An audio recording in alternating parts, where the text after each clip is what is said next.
Have you ever pondered the process by which Taiwan transforms the minuscule rice seeds into the smooth, white grains that are so filling to consume? This is the most fulfilling voyage you will ever see in terms of rice cultivation, because it is based on intelligent farming and advanced machinery. To begin, choosing seeds is the first step in the process. In order to initiate the germination process, only seeds of superior quality are selected and then steeped in clean water. Following the soaking process, they are placed in warm trays that have a high humidity level. As soon as the seedlings have germinated, they are carefully transferred onto nursery trays that are packed with soil that is rich in nutrients. When it comes to spacing, farmers pay special attention to ensure that each seedling receives sufficient light, water, and air to grow in a uniform and robust manner. It all begins with the ground surface. The farmers in the southern region of Taiwan utilize Kubota tractors to plow the field to a depth of 15 cm. In this way, the soil that has been dry and compacted is broken up and prepared for planting. Rotating tillers are then used to combine the top layer into a smooth and level surface. After that, laser leveling is used to balance out the field with a variation of only 1 centimeter, which ensures that water is distributed uniformly. Despite its apparent simplicity, this step increases the survival rate of seedlings by 30% and prevents dry areas. In order to have a good rice crop, this is the first key. The rice seedlings are then ready to be moved after approximately 10 days have passed.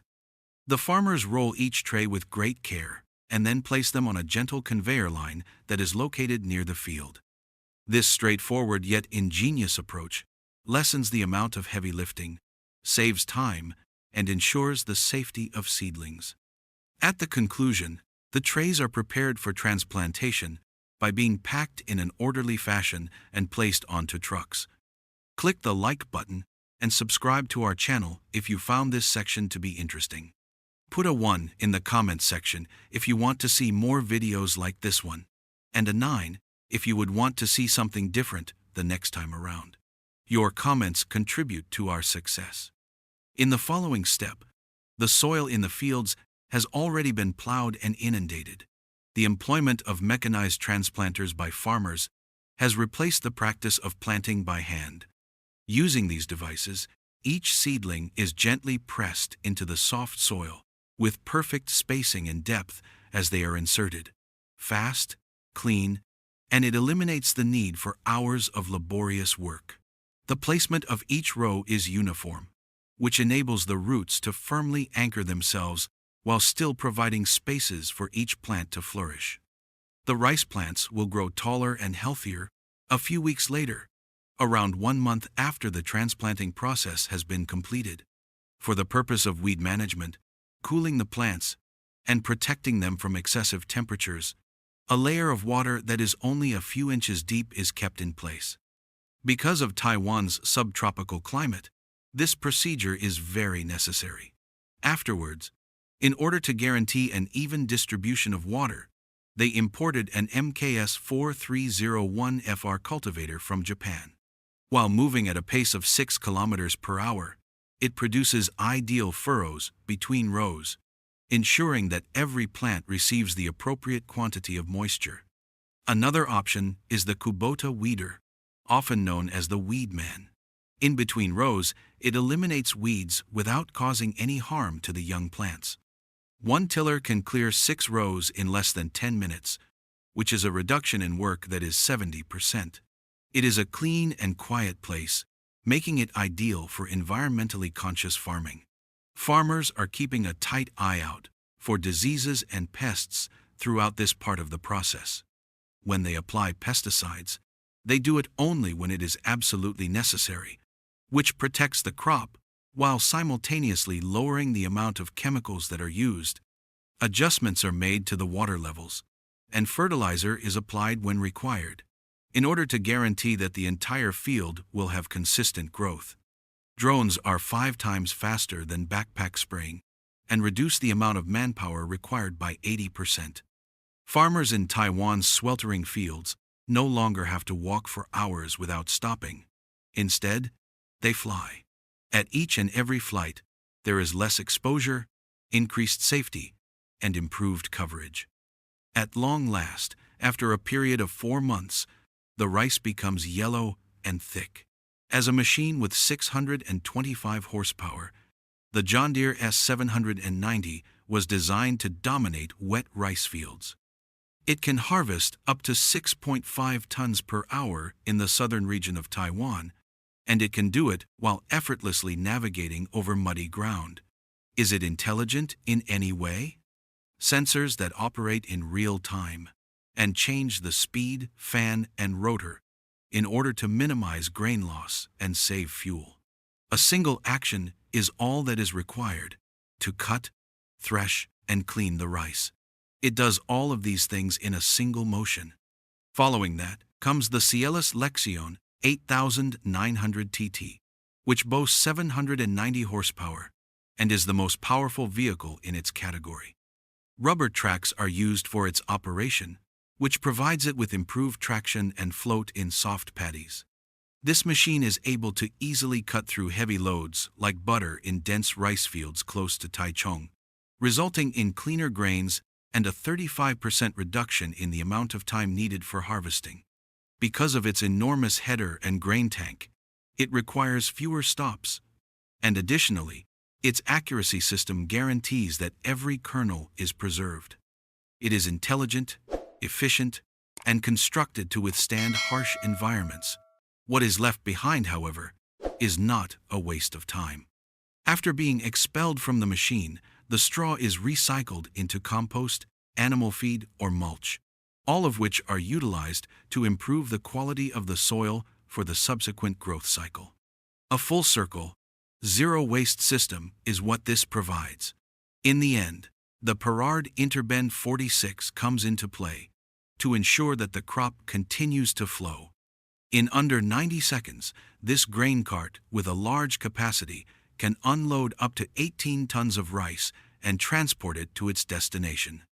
At the same time that the combine continues to function, the cart is moving along with it, transferring grain as it moves.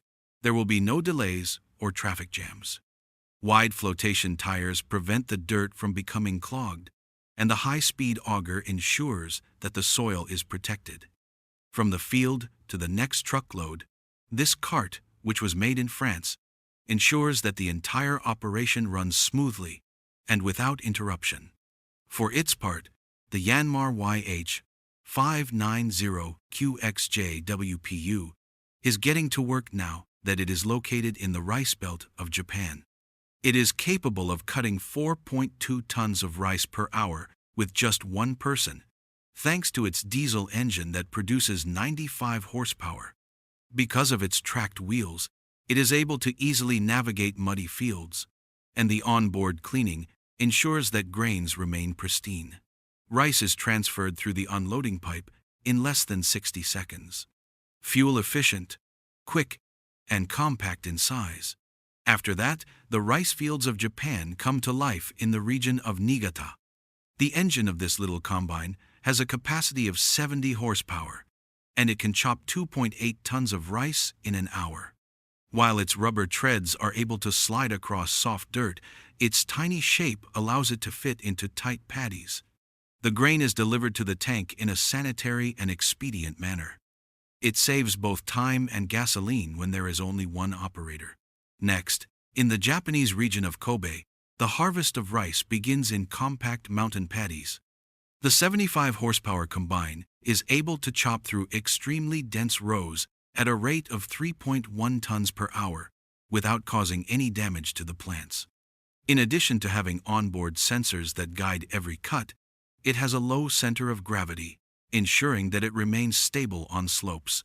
Grain unloads in less than half a minute, clean and ready to be used. Last but not least, the Kubota RJN55 autobinder is put to work in the rice fields of Akita.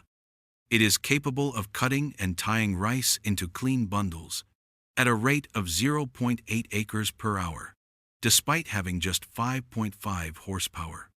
Due to its lightweight construction, it is able to navigate over muddy ground without becoming blocked. Each bundle is stored securely and then prepared to be dried. It is ideal for use on smaller farms, where accuracy and ease of use are of utmost importance. Following that, the grains that have been harvested are transported to a processing plant. The husk of the rice is still there at this stage, and it may be carrying dirt or small stones alongside it. Cleaners designed for industrial use separate these contaminants. The outer shell is then removed using a huller in a gentle manner. After that, a polisher is used to flatten the grains, which enhances both the texture and the appearance. When rice is polished, it cooks more uniformly, absorbs water more evenly, and ultimately becomes fluffier and more flavorful. At that point, the rice is prepared to be packaged. Every size of bag, from those used for bulk shipments to those used for store packs, is measured and packed with it.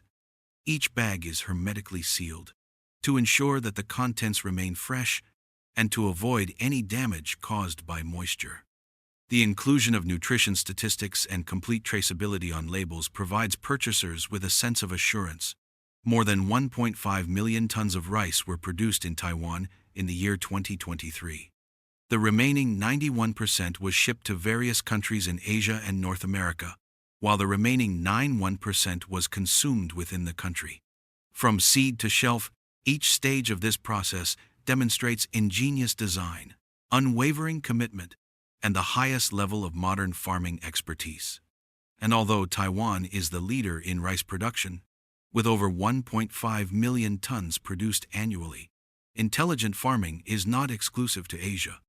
From my perspective, Taiwan's approach to rice cultivation is an impressive showcase of how traditional agricultural wisdom can be enhanced, not replaced by cutting-edge technology. What stands out most is the way each stage of production, from seed selection to packaging, is treated as an opportunity for precision and optimization. This is not merely about producing more rice, it's about producing better rice with fewer losses, higher efficiency, and greater adaptability to environmental conditions. However, I believe that the very success of such a system also highlights an important question: how sustainable is it in the long run? The reliance on advanced machinery, imported equipment, and high-energy inputs suggests that the model is resource-intensive.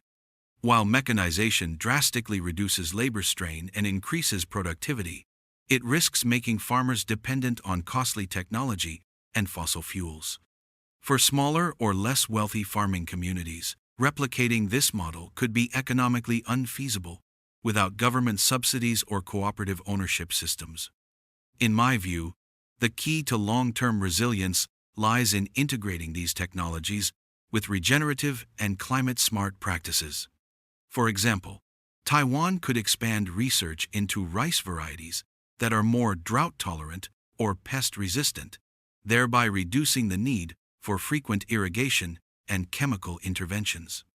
Water recycling systems and renewable-powered irrigation pumps could further reduce the ecological footprint, especially in the face of climate change and unpredictable rainfall patterns. Another area that deserves more emphasis is farmer education and accessibility. Technology is only transformative when those who use it fully understand and can maintain it.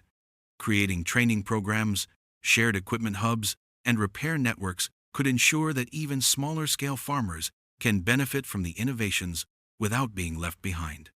Ultimately, I see Taiwan's rice production system as a blueprint for how agriculture can evolve into a high-precision, low-waste industry.